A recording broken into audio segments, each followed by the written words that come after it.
దేవాది దేవుడు మనందరికి ఇచ్చినటువంటి గొప్ప అవకాశాన్ని బట్టి సజీవుల లెక్కలో మనందరిని కూడా ఉంచి మరి సంవత్సరపు ఆఖరి దినమున మనందరిని కూడా ప్రవేశపెట్టి ఈ పరిశుద్ధ దినాన దేవుని మందిరములో ఆయన నామాన్ని ఆరాధించుటకు, ఆయన నామాన్ని కొనియాడుటకు, ఈ రోజున మనం కొన్ని విషయాలు నేర్చుకున్నటకు దేవుడు మనకిచ్చినటువంటి అద్భుతమైన అవకాశాన్ని బట్టి దేవాది దేవునికి వందనాలు తెలియజేద్దాం. హల్లెలూయా, హల్లెలూయా. ప్రార్థన చేసుకుని వాక్య ధ్యానంలోనికి వెళదాం. తండ్రి అయిన దేవ, పరిశుద్ధుడా, నీకు స్తోత్రాలు ప్రభువా. తండ్రి, సమయములో నీ మందిరములో చేరిన ప్రభువా, నీ మాటలను, నీ ఆలోచనలను ప్రత్యేకముగా నీ కుటుంబాలైనటువంటి మా అందరి ఎడల నీ యొక్క ప్రభా దృష్టి, నీ యొక్క మనస్సు మేము ఎరుగుటకు నాయన నువ్వు మాకు ఇచ్చిన అవకాశాన్ని బట్టి నీకు వందనాలు, స్తోత్రాలు చెల్లిస్తున్నాం తండ్రి. నాయన, ఈ యొక్క వాక్య ధ్యానముల ద్వారా నా తండ్రి నేను నేర్చుకోవాలి ప్రభా, బిడ్డలందరూ కూడా నేర్చుకోవాలి కనుక పరిశుద్ధాత్మదేవ నీవే సహాయం చేయమని యేసయ్య నామమున అడుగుచున్నాను తండ్రి. Amen, amen. మరి దేవుని బహుమానముగా మన యొక్క కుటుంబం ఉన్నది అనడానికి దానిలో ఎక్కడ కూడా అతిశయోక్తి కానీ లేదంటే ఒక ఆలోచన కానీ లేనే లేదు. ఇందాకడే నేను చెప్పి ఉన్నాను, మనం ఏమి కలిగి ఉన్నామో, మనం ఏం పొందుకుని ఉన్నామో సమస్తము కూడా దేవుని యొక్క మహిమ, కృప, దయ వలనే పొందుకొని ఉన్నాం.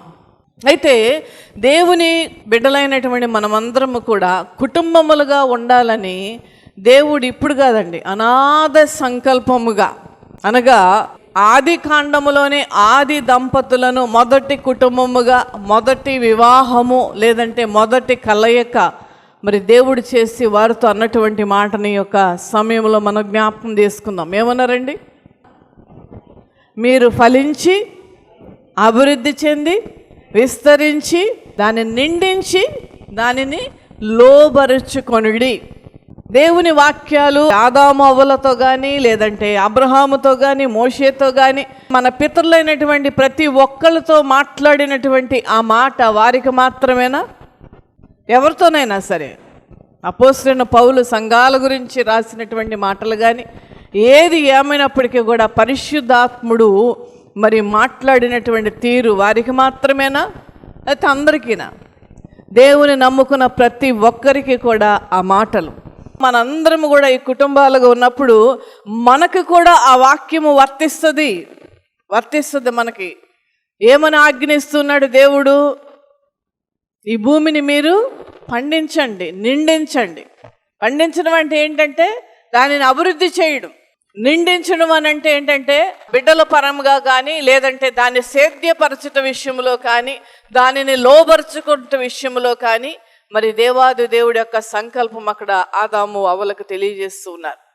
దేవుని యొక్క మనస్సు మనుష్యుల ఎడల, కుటుంబం ఎడల ఏమై ఉన్నది అని అంటే మనం ఎప్పుడు కూడా ఫలించాలని ఆయన యొక్క ఉద్దేశం. మనం ఎప్పుడు కూడా ఒక రిలాక్స్డ్ లైఫ్లో కాకుండా ఎల్లప్పుడూ ప్రతి దినము ప్రతి నిమిషం దేవునికి ఏ విధముగా ఉపయోగపడాలి, దేవునిని ఏ విధముగా మనం మహింపరచాలి మన కుటుంబాల ద్వారా అనేటువంటిదే మనం ఎప్పుడు కూడా చూసుకోవాలి దేవుని బిడ్డలారా. అందుకనే యెహోషువ కూడా ఏమంటాడండి? ఐగుప్తులో మీరు అందరూ కూడా మరి పరిస్థితులను బట్టి కానీ నిర్లక్ష్యం అవనివ్వండి లేదంటే ఇంకోటి అవనివ్వండి, మీరందరూ కొన్ని సమయాలలో ఇతర దేవతలను ఒకవేళ ఆరాధించారేమో, కానీ ఇప్పుడు అది కుదరదు అని చెప్పలేదు, కానీ it's better to serve the lord అనేటువంటి ఉద్దేశంతో మాట్లాడుచు మీరు అన్నీ కూడా విడిచిపెట్టాలి. తర్వాత కొంచెం ఫ్రస్ట్రేషన్తో ఒక మాట అన్నట్టుగా నాకు అర్థం అవుతూ ఉన్నది. ఏమనంటే, నేనైతే చెప్పాను, ప్రభు చెప్పిన మాట నేను నీకు చెప్పాను, లేదంటే ప్రభు యొక్క ఉద్దేశం నేను తెలియజేసి ఉన్నాను. ఏమని? ఇతర దేవతలను మీరు కానీ లేదంటే ఆ పాతకాలపు జీవితము కానీ ఇవన్నీ కూడా మీరు మర్చిపోవాలి. మర్చిపోతే అది మీకు మంచిది, దాన్ని విడిచిపెడితే మీకు మంచిది. కనుక నేను తెలియజేస్తూ అద్భుతమైన స్టేట్మెంట్ ఇస్తారు. నేనును నా ఇంటి వారును యెహోవాను. మీరేం చేస్తారు? నేను చెప్పేశాను మీరు ఏం చేయాలనేటువంటిది, మీరు ఏ విధముగా ఉండాలని నేను చెప్పాను. మీరేం చేస్తారో నాకు తెలియదు. నేనైతే నా ఇంటి వారైతే నేను యెహోవాను సేవించదు. ఎంత అద్భుతమైన స్టేట్మెంట్ అండి! ఎంత గట్స్ ఉండాలి ఈ మాట అంటానికి. ఒకసారి ఒక వ్యక్తి నా ముందే ఈ యొక్క వాక్యము కొంటూ ఉన్నది, కానీ ఆవిడ సంగతి నాకు తెలుసు, వాళ్ళ కుటుంబ సంగతి నాకు తెలుసు. నేను అన్నాను, ఇది కొనుక్కోవడం అంత క్షేమము కాదు నీకన్నా. నేను డైరెక్ట్గా మాట్లాడుతుంటాలే ఎవరన్నామని. ఎందుకంటే ఇది ఒక ఒప్పందము దేవునితో, కాదంటారా? ఇది దేవునితో ఒక ఒప్పందం, ఒక కమిట్మెంట్, ఒక నిబంధన. దేవునితో మాట్లాడుతున్న నేనును నా ఇంటి వారు యెహోవాను సేవించు. ఊరికనే కొనేసుకుని పెట్టుకోవడం కాదు. ఇది కంప్లీట్గా కుటుంబంలో ఉన్నటువంటి ప్రతి ఒక్కరు కూడా యెహోవాను సేవించేవారుగా ఉండాలి. ఈవెన్ ఇంట్లో పనిచేసేటువంటి వారు కూడా. ఈ వాక్యము పూర్తిగా అర్థమైన తర్వాత నేను ఇంట్లో మనుషుల్ని పిలవడమే కానీ, లేదంటే ఇతరితర పనులకు కానీ, లేదంటే కొన్ని అవసరతలు కానీ చాలా ఆచితూచి నేను పిలుస్తూ ఉంటాను. ఎందుకనగా నేను ఒక కమిట్మెంట్ చేసేసాను అక్కడ దేవునికి. ఏమని? నేనును నా ఇంటి వారును యెహోవాను సేవించేదమని. చూడండి దేవుని బిడ్డలారా, నీ నుండి నా నుండి దేవుడు ఆశిస్తున్నది మనం ఖచ్చితంగా చెయ్యాలి. మన కుటుంబం ఈ రోజున ఎలా ఉన్నది చూడండి. దేవుడు ఎప్పుడు ఆశీర్వదించే దేవుడే, దేవుడు ఎప్పుడు కాపాడే దేవుడే, సంరక్షించే దేవుడే. ఆయన నామములో ఉన్న సమస్తమైన ఆశీర్వాదాలు తన బిడ్డలకి ఇవ్వాలని తహతలాడేటువంటి తండ్రి మనకున్నాడు. కానీ మనము ఏ విధముగా ఉన్నాము అనేటువంటిది మనం నేర్చుకుంటే ఈ యొక్క సమయంలో చాలా మంచిది దేవుని బిడ్డలారా.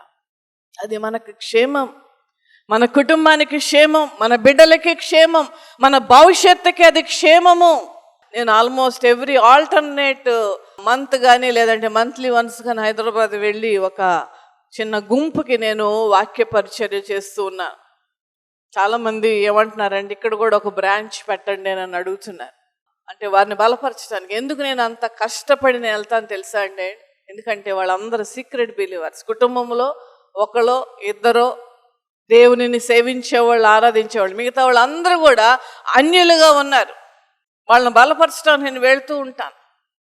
చూడండి దేవుని బిడ్డలారా, మనలో కూడా ఒకవేళ ఎవరైనా ఎటువంటి పరిస్థితిలోనైనా మరి దేవునికి దూరముగా ఉన్నాము అనేటువంటిది ఒక తల్లిగా, ఒక తండ్రిగా, లేదంటే ఒక ప్రథమ కుమార్తెగా, లేదంటే ప్రథమ కుమారుడిగా, లేదంటే సంఘ మరి పెద్దగా మనం ఈ రోజున ఆలోచించాలి దేవుని బిడ్డలారా.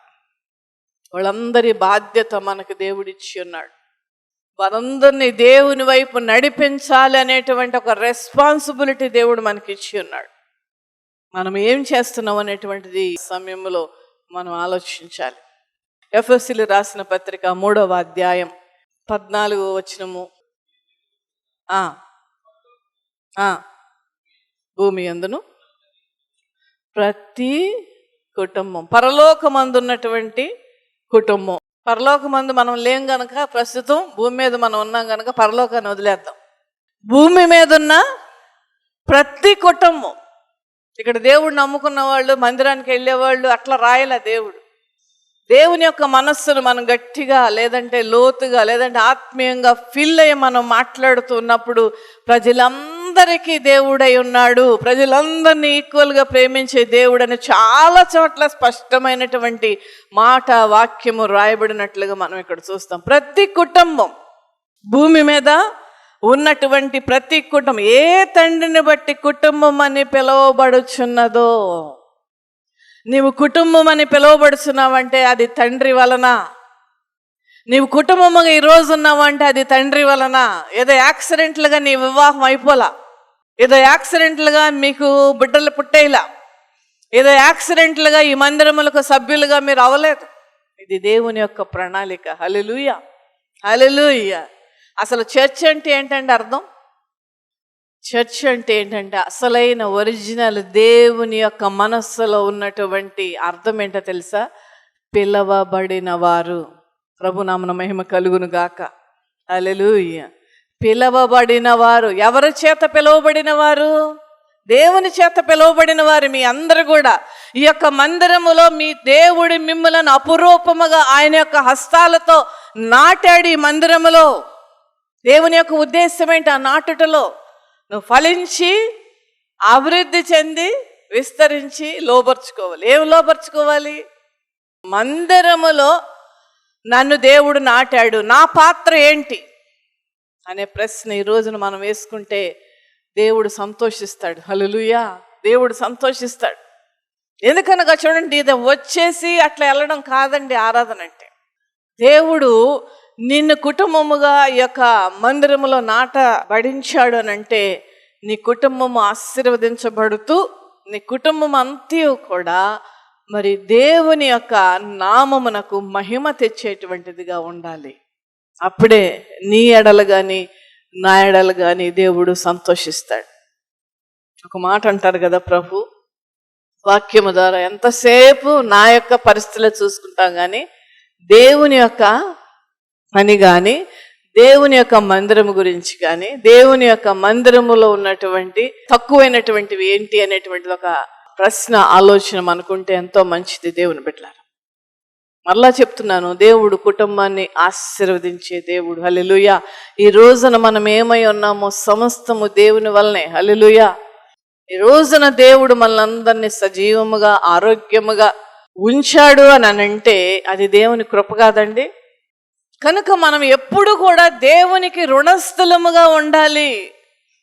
దేవునిని ఎప్పుడు కూడా మరి సంతోషపెట్టేటువంటి విధముగా మన జీవితాలు మన కుటుంబాలు ఉండాలి. ఈ రోజున ఈ కుటుంబంలో ఐక్యత లేకుండా పోయిందండి. చాలా విచారకరమైన విషయం ఇది. అపవాది మరి సమయం కొద్దిగా ఉన్నదని ఎవరిని మృంగుదునా అని గర్జించు సింహం వలె వెతుకుచూ తిరుగుతున్నాడని పేతురు రాసినటువంటి పత్రికలో దేవుడు వాక్య ప్రకారం మనల్ని హెచ్చరిస్తూ ఉన్నాడు. అందుకనే సంఘాలలో విభేదాలు తీసుకుని వస్తుంది, కుటుంబాలలో విభేదాలు తీసుకుని వస్తుంది. తల్లికి తండ్రికి పడదు, అన్న చెల్లెళ్ళకి పడదు, ఇద్దరు గర్ల్స్ ఉంటే వాళ్ళకు పడదు. సీరియస్గా అండి, చిన్న చిన్న కొట్లాట్లు బొమ్మల గురించి వాటి గురించి కొట్లాడడం అంటే అవి పెద్ద విశేషం కాదు, కానీ సీరియస్ మిస్అండర్స్టాండింగ్స్ ఈ రోజున ఉన్నాయి. చాలామంది వాళ్ళ కుటుంబ సభ్యులతో మరి సంతోషముగా జీవించాలి అని అనటానికి మరి వాళ్ళలో ఏక భావన కానీ ఏక ఆలోచన కానీ లేనటువంటి వారు చాలామంది ఉన్నారు. దీనివలన మన బాధ్యత ఏంటి? అటువంటి తల్లిదండ్రుల యొక్క బాధ్యత ఏంటి? ఎందుకు ఆ విధముగా అపవాది వచ్చి వాళ్ళ కుటుంబాన్ని విచ్ఛిన్నం చేసిందో తెలుసా? ప్రార్థన లేకపోవడం. ఐక్యత లేదు అని అంటే ప్రార్థన లేదని అర్థం. ఈ రోజున కుటుంబ ప్రార్థన లేనటువంటి కుటుంబాలు ఉన్నాయి. క్రైస్తవులుగా చెప్పుకొని పరిశుద్ధ వివాహము జరిగించుకొని బోళ్ళన్ని బైబిల్స్ ఇంట్లో ఉండి గోడ నిండా దేవుని వాక్యాలుండి అన్నీ ఉన్నాయి, కానీ అసలు లేదు. ప్రార్థన లేకపోతే అది కుటుంబము కానే కాదు. ప్రార్థన లేకపోతే అపవాది తిష్ట వేసి కూర్చుంటాడు మీ యొక్క కుటుంబాలలో. ప్రార్థన లేకపోవడం వల్లే ఐక్యత లోపిస్తూ ఉన్నది. ఇంకా లొంగని పరిస్థితులు కుటుంబంలో ఉంటే ఉపవాస ప్రార్థన చేయండి. మీరు దేవుడే చెప్పాడు కొన్ని విషయాలు ఉపవాస ప్రార్థనల వలనే వెళతాయని. ఎందుకనగా చూడండి దేవుని బిడ్డలారా, దేవుని యొక్క ఆశీర్వాదం అలా దేవుడు అట్లా ఇచ్చేసేయడండి. మన యొక్క పరిస్థితులు మన స్థితిగతులను చూసి కానీ దేవుడు ఇవ్వడు. ఎందుకంటే ఆయనకు ఒక పేరు ఉన్నది, అదేమంటే ఆయన న్యాయానికి కర్త. న్యాయం ప్రకారమే మన యొక్క ఆశీర్వాదాలు ఆయన తోస్తాడు. ఈ రోజున మరి ఆయన యొక్క కుటుంబాలుగా మనం ఉన్నాము. అత్యున్నతమైన ఆశీర్వాదాలు మనం పొందుకోవాలంటే మనం కొన్ని చేయాల్సిందే, తప్పదు. బ్యాంక్ అకౌంట్ ఓపెన్ చేయాలంటే ఏం చేయాలండి? ప్రూఫ్స్ ఉండాలా అక్కర్లేదా? ఖచ్చితంగా ఉండాలి. ఇలాంటి ఒక చిన్న విషయానికే ఒక ప్రిన్సిపల్స్ ఉన్నప్పుడు దేవాది దేవుడు మహిమగల దేవుడు నిన్ను ఆశీర్వదించి నీ కుటుంబము ఆయన దృష్టిలో ఆశీర్వదింపబడాలని తలుస్తున్నటువంటి ఆ తండ్రికి పాయింట్లు ఉండవండి? ఉంటాయి. ఊరికినే ఇవ్వడండి ఆశీర్వాదాలు. దేవుని బిడ్డలారా, మనం చెయ్యాలి. ఏం చేయాలంటే దేవునికి ఇష్టమైనటువంటిదిగా మన కుటుంబ సభ్యులు మొత్తం కూడా ఉండాలి. కుటుంబ సభ్యులలో ఎవరైనా ఎక్కడైనా సరిగ్గా అటు ఇటుగా లేరనంటే దానికి బాధ్యతను మనం స్వీకరించాలి. కొంతమంది కుటుంబాల్లో వెళ్ళి పలానా వ్యక్తిని, ఏదండి మీ పెద్దమ్మ ఏది, లేదంటే మీ చిన్నమ్మ ఏది అని అడిగితే ఆవిడంతేలేండి, ప్రార్థనకు రాదు, ఆవిడంతే అనుకున్న సంవత్సరాలు గడుపుతారు, కానీ ఎందుకు రావటం లేదు, ఏంటి పరిస్థితి, వాడిని కౌన్సిలింగ్ చేయడం, వాడి గురించి ప్రార్థన చేయడం లేదు. వాడంతే అనుకొని, లేదంటే ఆమె అంతే. ఈ రకమైనటువంటి మన కుటుంబాల్లో ఉంటే సరి చేయవలసిన బాధ్యత, వారి గురించి ప్రార్థన చేయవలసిన బాధ్యత మనకున్నది.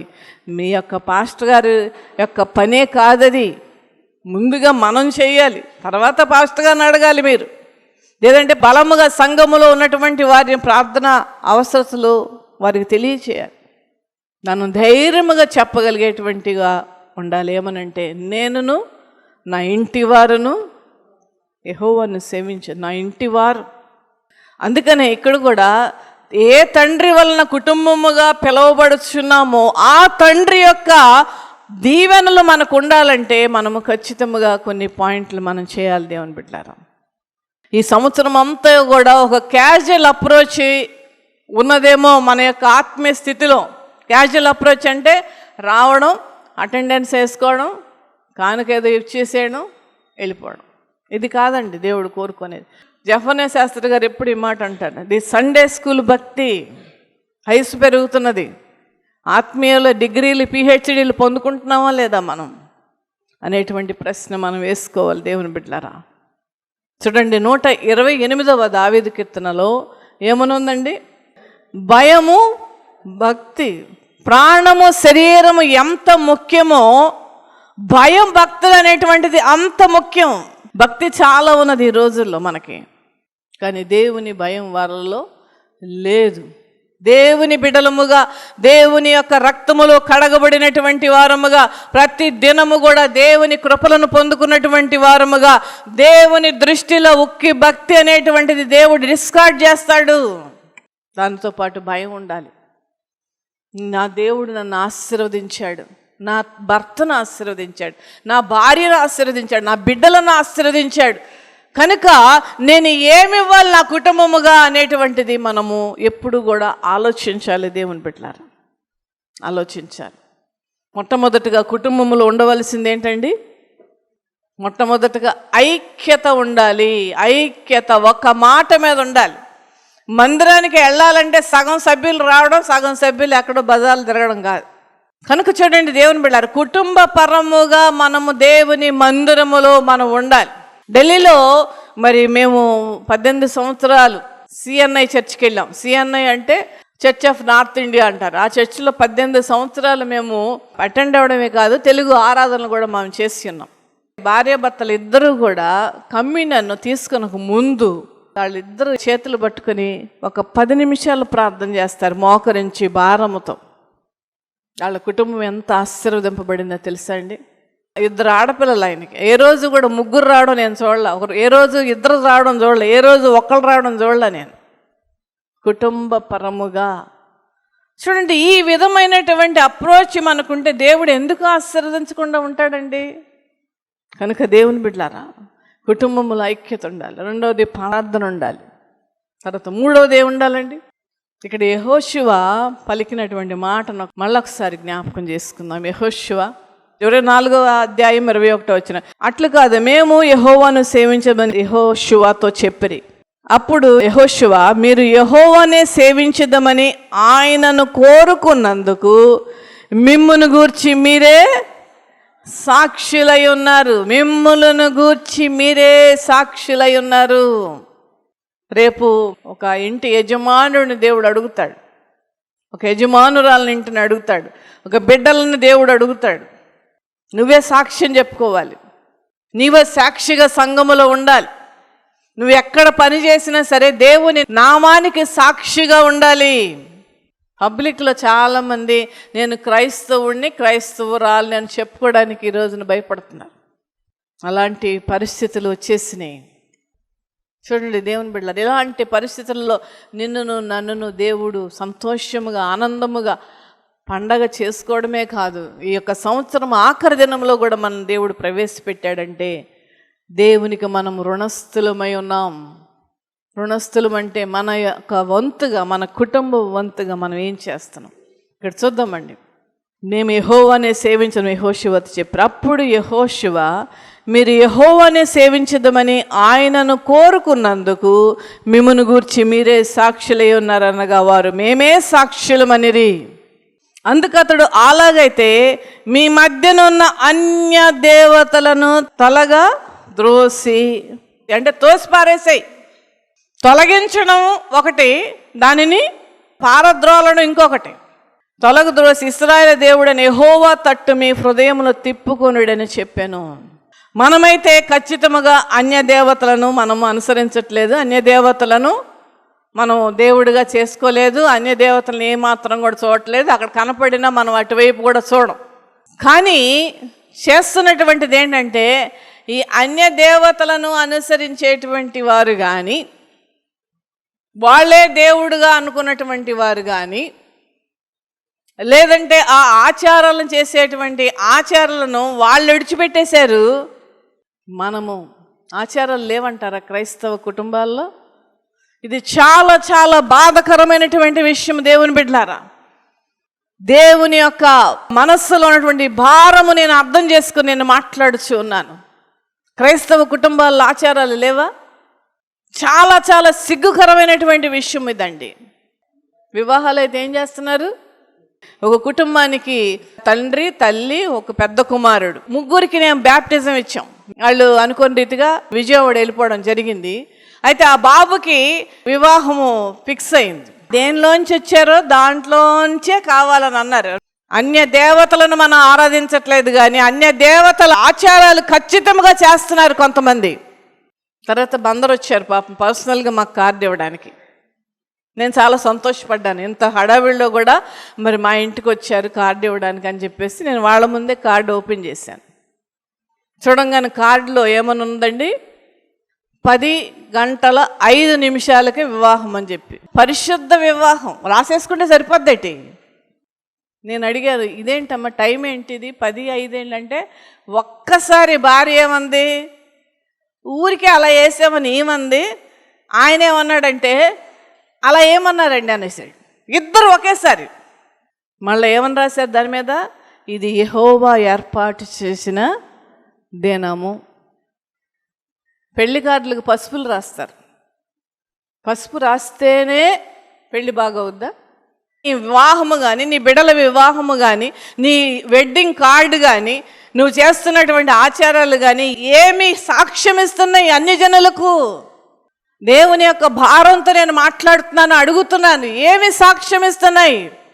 నీ గురించి, నా గురించి దేవుడు ఎంత బాధపడుతున్నాడు మీరు ఎప్పుడైనా ఆలోచించారా?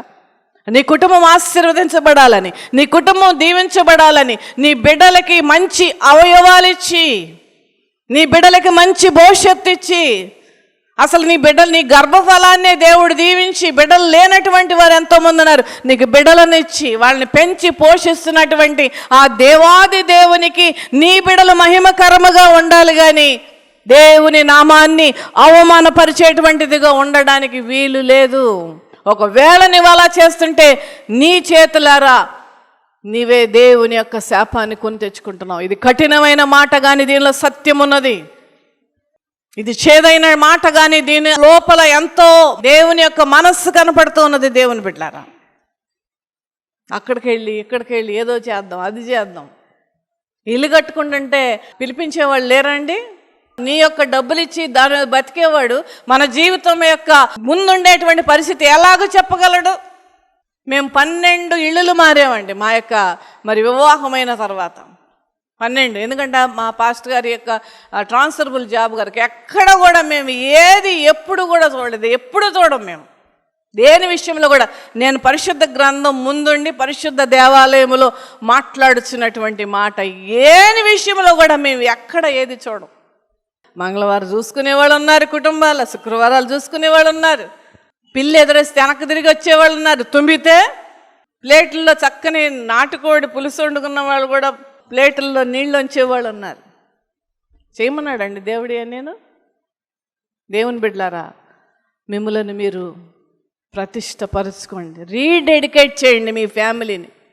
దేవుని బిడ్డలారా, క్రైస్తవులే దేవుని వాక్యాన్ని విడిచిపెట్టారు, ఆచారాలు పట్టుకుని ఏలాడుతున్నారు. ఎక్కడి నుంచి వస్తాయి ఆశీర్వాదాలు? ఎక్కడి నుంచి వస్తాయి నీకు బిడ్డలకి దీవెన? చాలామంది మనుష్యులైనటువంటి వారిని ఆశ్రయించి వ్యర్థ దేవతల ఆచారాలను పట్టి పీడిస్తున్నారు. అది సంఘాలకు పట్టిందండి. దేవుని సేవకులు కూడా దాన్ని చాలామంది ఎంకరేజ్ చేస్తున్నారు. చాలా విచారకరమైన విషయం ఇది. మొన్న ఆ మధ్య పాస్టర్ గారు, మీరు వచ్చి అక్షంతలేసి వెళ్ళిపోండి నేనన్నా ఏం వేయనండి, నేను ప్రార్థన చేసి వెళ్తాను. అదేంటండి వాళ్ళు కోరుకుంటున్నాను. నేనే అడిగాను ఆయన్ని, ఏమనంటే అక్షంతల్లో ఉందా ఆశీర్వాదం, ప్రార్థనలో ఉందా? ప్రార్థనలో ఉన్నది, అది చాలుగా.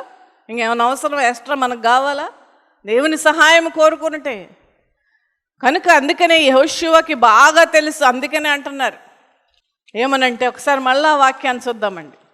అందుకతడు అలాగైతే మీ మధ్యనున్న అన్య దేవతను తొలగా ద్రోసి, తలగా ద్రోయడం అంటే ఇంకెప్పటికీ ఎన్నటెన్నటికి నీ ఇంట్లో కానీ నీ కుటుంబ సభ్యుల జీవితాల్లో కానీ రావడానికి వీలు లేదు.